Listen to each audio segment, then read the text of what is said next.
The NYDA denies expenditure remarks made against it and new SAA board members. With the news at 9 o'clock. Good morning, I'm Karabo Malatsi.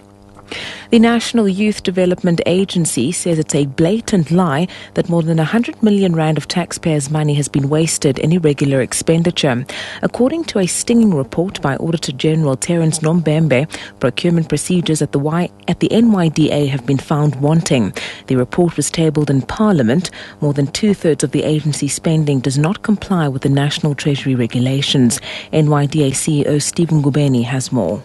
The Auditor General did not report any wasteful expenditure. He did not say the NIDA has wasted money. He has said there is irregular expenditure reported. What it means is that processes are not lined up with the National Treasury regulations, and interventions have been put in place to correct those. He has never said that NYDA has wasted money. He has never said that there are suspicions of either corruption or maladministration. Questions are being asked about the dramatic changes in numbers of ANC membership in various provinces in the past 9 months. This after Party Secretary General Gwede Mantashe tabled audited membership numbers last night.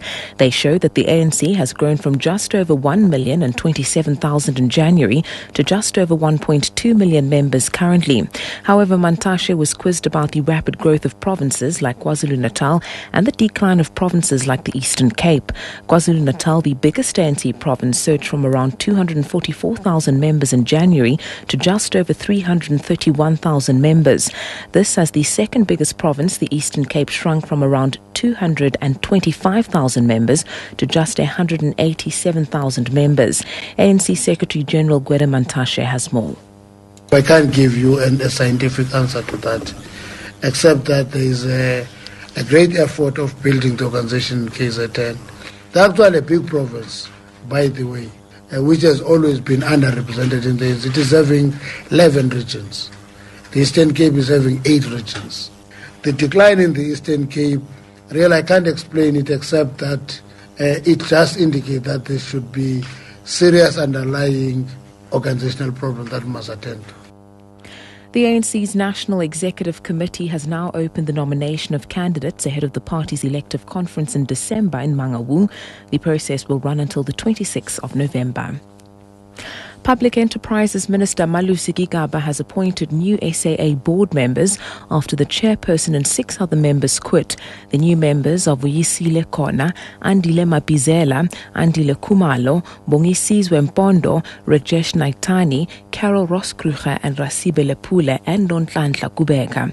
Kona has been appointed as new chair. SAA chair Cheryl Carolas and 6 board members resigned on Thursday. Carolas was quoted as saying that the board had become untenable and that their reputation and professional integrity had been dragged through the mud without any support. President Jacob Zuma says the Special Investigating Unit's probe into the Midvaal municipality has found that more than 100 municipal officials were not paying their rates and taxes. Zuma was responding to a DA parliamentary question on progress made with investigations into government departments and state institutions. Mercedes Besent has more. Zuma says the SIU investigation into Midvaal, which started in May last year, is close to completion. He says the investigation was meant to probe various irregularities, which include the municipality's failure to obtain its money from the trust account of the municipality's attorneys. Zuma says allegations of lack of transparency in the procurement of the legal services by or on behalf of the municipality and the erroneous issuing of town planning certificates by Midvaal were also investigated. The president says the SIU identified irregularities in the debt collection process, where 129 officials were in arrears with their rates and taxes, amounting to more than 350,000 rands. Mercedes Besent, SABC News, Parliament. The first movie to be produced at Cape Town Film Studios has hit local cinema screens and will also be released worldwide soon. A remake of the 1995 picture called Judge Dredd, starring Sylvester Stallone, was the first 3D action film to be shot at the new multi-million rand studios. The new Pete Travis version of the superhero flick is simply titled Dredd.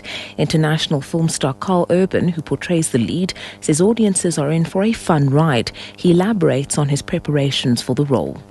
The film is a lot harder and grittier, My preparation basically consisted of 3 months worth of gym work, and then I got hold of every single Judge Dredd comic that I could and did the research, and then used those tools along with the script to help form the character.